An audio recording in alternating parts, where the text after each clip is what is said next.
Hello everyone, today మీకోసం ఒక మంచి ఇంట్రెస్టింగ్ టాపిక్ అయితే మేము ముందుకు వచ్చేసాను అనమాట. అదేంటే కదండి, నాకు రీసెంట్గా చేసిన ఆ వీడియోస్లో చాలా కామెంట్స్లో అయితే మన ఇన్వెస్ట్మెంట్ కోసం ఎమ్యూనిటీస్ ఉన్న వెంచర్ని తీసుకోవాలా, లేకపోతే మనం నార్మల్ ప్రాజెక్ట్స్ తక్కువ ప్రైస్లో వచ్చే ప్రాజెక్ట్స్ని తీసుకుంటే సరిపోతున్నాయి, లేకపోతే రీసేల్ చేసుకోవడానికి ఏవి ఎక్కువగా బెనిఫిట్ ప్రాఫిట్స్ తీసుకొస్తాయని చెప్పి చాలా కామెంట్స్ అయితే వస్తున్నాయన్నమాట. సో దాని గురించి ఈ వీడియోలో మీకు నేను కంప్లీట్గా డిస్కస్ అయితే చేద్దాం అనమాట.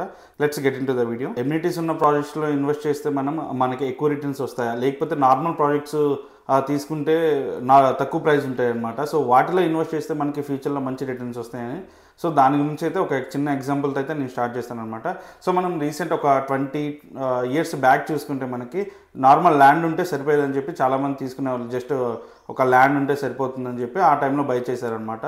సో ఆ తర్వాత దాంట్లో చాలా డిస్టర్బెన్స్ రావడం, కబ్జాలు చేయడం అని చెప్పి చాలామంది భయపడుతూ ఉండేవారు. కొంచెం రియల్ ఎస్టేట్ తగ్గేదనమాట. సో తర్వాత కొన్ని గవర్నమెంట్స్ ఇనిషియేట్ తీసుకొని ఆ తర్వాత గ్రామ పంచాయతీ లేఅవుట్స్ అని చెప్పి కొత్తగా స్టార్ట్ చేశారు. సో వాటిల్లో మనకి నార్మల్ ఎమ్యూనిటీస్ లైక్ ఎలక్ట్రిసిటీ కానివ్వండి, రోడ్స్ కూడా చిన్నవి ఉంటాయి, అంటే పెద్దగా ఎమ్యూనిటీస్ ఉండవు అనమాట. సో దాంట్లో ప్లాటింగ్ స్టోన్స్ వేసి కొంచెం ప్రాపర్గా చేసేవాళ్ళు. 15 years బ్యాక్ ఆ ప్రాజెక్ట్స్లో ఇన్వెస్ట్ చేసేవాళ్ళు అనమాట. సో తర్వాత ఇంకా జనరేషన్ మారే కొద్దీ సో అవి కూడా చాలామందికి భయం వేస్తున్నాయి, అంటే ఎక్కువ ఎమ్యూనిటీస్ లేవు అండ్ రోడ్స్ కూడా చిన్నవి ఇస్తున్నారు కాబట్టి కొంత జనరేషన్ మారే కొద్దీ వాళ్ళకి కూడా నచ్చట్లేదు. సో తర్వాత మళ్ళీ గవర్నమెంట్ ఏం చేసిందంటే మనకి అప్రూవల్స్ ఉన్న లేఅవుట్స్ తీసుకొని రావడం స్టార్ట్ చేశారనమాట. డిటీసీపీ అని చెప్పి అండ్ హెచ్ఎండి అని చెప్పి దీంట్లో తీసుకొచ్చారనమాట. వీటిలో కొంచెం ఎక్స్ట్రాగా గ్రామ పంచాయతీ కన్నా ఎక్స్ట్రా ఎమ్యూనిటీస్ ఇవ్వటం అయితే స్టార్ట్ చేశారు. లైక్ రోడ్స్ ఇంత % వదిలేయాలి, అంటే పార్క్స్ ఇన్ని % ఇవ్వాలి ఖచ్చితంగా వెంచర్స్లో తీసుకునే ముందు, అండ్ మార్టిగేజ్ ప్లాట్స్ తీసుకోవడం కానీ, ఆ తర్వాత సెక్యూర్గా రెరా అని చెప్పి తీసుకొని వచ్చారు. సో ఇవన్నీ ఇనిషియేట్ తీసుకొని కొంచెం ప్రాపర్గా చేశారనమాట. అండ్ ఇప్పుడు కూడా ఏంటంటే ఆ ఎమ్యూనిటీస్ కూడా కొంతమందికి సరిపోవట్లేదు అనమాట. రేపు పొద్దున ఫ్యూచర్లో ఇన్వెస్ట్మెంట్ చేసుకుందాం అంటే ఫస్ట్ అప్రూవల్స్ ఉన్నప్పుడు బాగానే వెంచర్స్ చాలా నీట్గా చేయడం స్టార్ట్ చేశారు. అండ్ రోడ్స్ కానీ పార్కులు కానీ ఇవన్నీ కూడా చాలా నీట్గా చేసేవాళ్ళు అనమాట. అండ్ ఒక 5 years తర్వాత ఏం చేస్తున్నారంటే ఆ ప్రాజెక్ట్స్ని అక్కడితోనే వదిలేసేసి తర్వాత వేరే ప్రాజెక్ట్స్ చేస్తున్నారు. బట్ ముందలు తీసుకున్న ప్రాజెక్ట్స్ మాత్రం చాలా గడ్డి ములిచిపోయి అండ్ రోడ్స్ అన్నీ పగిలిపోయి అండ్ ప్లాటింగ్ స్టోన్స్ ఎక్కడ ఉన్నాయో కూడా తెలియకుండా మనం ప్లాట్ వెళ్ళి ఒక 1.5 hour వెతుక్కోవాల్సిన పరిస్థితి అయితే వస్తుందన్నమాట. ఎందుకంటే నాకు చాలా కాల్స్ అయితే వస్తున్నాయి. సో మాకు ఇక్కడ రీసేల్ ప్లాట్ ఉంది కడతాల్లో, మేము అప్పుడు ఆ టైంలో ఇన్వెస్ట్ చేసాము 6,000కి అట్లా, కానీ ఇప్పుడు రీసేల్ చేద్దాం అనుకుంటే కంపెనీ వాళ్ళు ఎవరో తెలియట్లేదు. అండ్ రీసేల్ చేద్దామన్నా కానీ మేము ఎక్కడ ఉంటున్నాము రావాలంటే కుదరట్లేదు. సో కొంచెం రీసేల్ చేసి పెడతానని చెప్పి చాలామంది అడిగారు. సో వాటి కూడా నేను తీసుకొని వెళ్ళి విజిట్ చేశాను కూడా. సో ఆ ప్రాజెక్ట్స్ కూడా ఎట్లా ఉన్నాయి మీకు ఒకసారి స్క్రీన్ మీద చూపిస్తాను చూడండి. ఆ ప్రాజెక్టులు ఇప్పుడు ఎలా ఉన్నాయి అప్పుడు ఎలా ఉన్నాయి ఒకసారి చూడండి మీరు. సో ఇలా అప్పుడైతే మాత్రం చాలా నీట్గా చేశారు, ఇప్పుడు మాత్రం చూశారు కదా ఆ ప్లాట్ నేను వెతకడానికి ఎగ్జాక్ట్గా 40 to 1 hour టైం అయితే నాకు పట్టిందనమాట. ప్లాట్ ఎక్కడ ఉందో తెలుసుకోవడానికి. లేట్ కూడా సరిగా లేదనమాట దాంట్లో.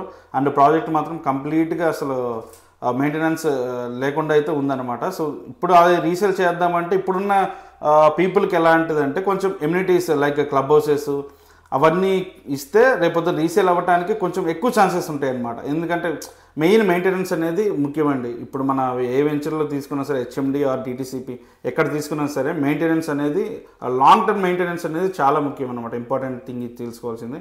ఇంకోటి ప్రాజెక్ట్లో రోడ్స్ కూడా సీసీ రోడ్స్ ఇస్తున్నారా, లేకపోతే డ్రైనేజెస్ కానీ ఎలక్ట్రిసిటీ అండర్గ్రౌండ్ ఇస్తున్నారా లేదా, సో ఈ బేసిక్ అనేది ఇస్తూ ఉంటారు. బట్ మెయింటెనెన్స్ చేస్తున్నారు లేదా లాంగ్ టర్మ్లో, ప్రీవియస్ ప్రాజెక్టులు ఎలా ఉన్నాయి వాళ్ళవి, అండ్ వాటిని ఇప్పుడు వరకు మెయింటెనెన్స్ చేస్తే రీసేల్ సపోర్ట్ అనేది కంపెనీ ఇస్తుందా లేదని ఖచ్చితంగా మీరు అయితే తెలుసుకోవాల్సిన విషయం అనమాట. సో తర్వాత మీరు రీసేల్ చేయాలంటే మాత్రం ఖచ్చితంగా ఇప్పుడున్న జనరేషన్ కదా, జనరేషన్ మారుతుంది. తర్వాత మీకు ఒక 10 years వెయిట్ చేస్తే మాత్రం వాళ్ళు ఎలా ఆలోచిస్తారంటే మెయింటెనెన్స్ ఉందా లేదా, దాంట్లో క్లబ్ హౌస్లు ఇవన్నీ ఇస్తున్నారా లేదా, రోడ్స్ ఎలా వేస్తున్నారు, డ్రైనేజెస్ కానీ ఎలక్ట్రిసిటీ అండర్గ్రౌండ్ ఇవన్నీ ఇస్తున్నారా లేదా, లీగల్గా కరెక్ట్గా లేకపోయినా సరే మీరు తక్కువ ప్రైస్కి వస్తుంది అని చెప్పి తీసేసుకుని వెళ్ళిపోవటం.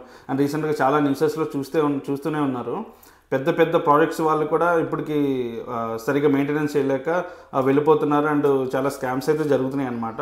సో ముందుగా మీరు వెంచర్లో పర్చేజ్ చేయాలంటే ముందుగా తీసుకోవాల్సిన జాగ్రత్తలు అయితే నేను చెప్తాను అనమాట. సో ఫస్ట్ ఆ వెంచర్కి మనకి డిటీసీపీ కానీ హెచ్ఎండిఏ కానీ ఎల్పీ నెంబర్ ఉందా లేదా ఒకసారి చెక్ చేసుకోండి. అండ్ తర్వాత రెరా నెంబర్ అనేది దాంట్లో మెన్షన్ చేస్తున్నారా లేదా అదొక ఒకసారి చెక్ చేసుకోండి. అండ్ మీరు కూడా ఆ రెరా అంటే ఎల్పీ నెంబర్ ఒకసారి ఆన్లైన్ వెబ్సైట్లో జస్ట్ గూగుల్ చేస్తే అన్ని డేటా అంతా వచ్చేస్తుంది అనమాట. ఈ ఈ జనరేషన్లో. తర్వాత మెయిన్ హ్యూమన్కి హార్ట్ ఎలానో ఒక వెంచర్కి లీగల్ డాక్యుమెంట్స్ అనేది అంత ఇంపార్టెంట్ అనమాట. ఇప్పుడున్న ఆ సిచ్యువేషన్లో ఆ లీగల్ డాక్యుమెంట్స్ అనేది మినిమం 30 years అయితే ఉండాలన్నమాట. 30 years అబౌవ్ ఉంటే ఇంకా మంచిది. సో 30 years మినిమం అయితే ఉండాలి. సో ఆ లీగల్ డాక్యుమెంట్స్ మీరు అయితే ఒకసారి తీసుకొని తర్వాత ఒక లాయర్తో చెక్ చేయించింది అనమాట. ఒక 10 రోజులు మేబీ అట్లా అవుతుంది. సో ఆ లీగల్ డాక్యుమెంట్స్ తీసుకొని ఒకసారి లాయర్తో చెక్ చేయించి సో అవన్నీ కూడా కరెక్ట్గా ఉన్నాయా లేదా అని చెప్పి మీరు ఒకసారి వెరిఫై చేయించిన తర్వాత ఓకే అనుకుంటే అప్పుడు మీరు బై చేయొచ్చండి. ఇంకోటి మెయిన్ థింగ్ వచ్చేసి ప్రీవియస్ వెంచర్స్ వాళ్ళు ఎలా మెయింటెనెన్స్ చేస్తున్నారు, ఎలాంటి ఎమ్యూనిటీస్ ఇచ్చారు, వాటిలో ఇప్పటికీ రీసేల్ సపోర్ట్ చేస్తున్నారా లేదా అవి మాత్రం మీరు తరోగా చెక్ చేయాల్సిందే అనమాట. ఏదో మా బాబాయ్ చెప్పారు, మా అన్నయ్య చెప్పారు అని చెప్పి వాళ్ళు తీసుకున్నారని చెప్పి మీరు వెంటనే వెళ్ళి వెంచర్ చూడకుండా అమౌంట్ పే చేసేసి సో అలా అయితే తీసుకోవచ్చు అనమాట. మీరైతే ఖచ్చితంగా మీరు వచ్చి విజిట్ చేసి సో పెట్టేది 1 రూపీ 2 రూపీ కానీ ఇప్పుడు ల్యాక్స్లో ఇన్వెస్ట్ చేస్తున్నారు కాబట్టి ఖచ్చితంగా కొంచెం టైం తీసుకొని బాగా వెరిఫై చేసుకొని ప్రాపర్గా చెక్ చేసి అన్ని వెంచర్స్ తిరిగి ఒకసారి మీకు ఫైనల్ డెసిషన్ అయితే తీసుకోండి. సో ముందే తొందరపడి తక్కువ ప్రైస్కి వస్తున్నాయని చెప్పేసి వెంటనే కట్టేయటం, వెంటనే ప్లాట్ తీసేసుకొని పేమెంట్ చేసేసి తర్వాత ఇబ్బంది అయితే పడొద్దు అనమాట. సో మీకు అలాంటి టెన్షన్స్ లేకుండా ఉండాలంటే ఒకసారి మమ్మల్ని అయితే కాంటాక్ట్ అవ్వండి. మీకు తరోగా చెక్ చేసి మీ ఫస్ట్ టైం మేము ఇనిషియేట్కి తీసుకొని మంచి ప్రాజెక్ట్స్ అయితే మీ ముందుకు తీసుకొని అయితే వస్తామన్నమాట. అండ్ అలాంటి వెంచర్స్ కోసం మీకు తెలియాలంటే ఒకసారి స్క్రీన్ మీద కనపడుతున్న నెంబర్కి అయితే నన్ను ఒకసారి కాంటాక్ట్ అవ్వండి. మీకు ఏ హైవేలో అయినా సరే మంచి లీగల్గా కానివ్వండి, మెయింటెనెన్స్ కానివ్వండి, ఇవన్నీ ప్రాపర్గా ఉన్న వెంచర్స్ అయితే నేను మీకు కొన్ని సజెస్ట్ చేస్తాను అనమాట. ఏ హైవేలో అయినా సరే స్క్రీన్ మీద కనపడుతున్న నెంబర్కి అయితే ఒకసారి ఫ్రీగా కాంటాక్ట్ అవ్వండి.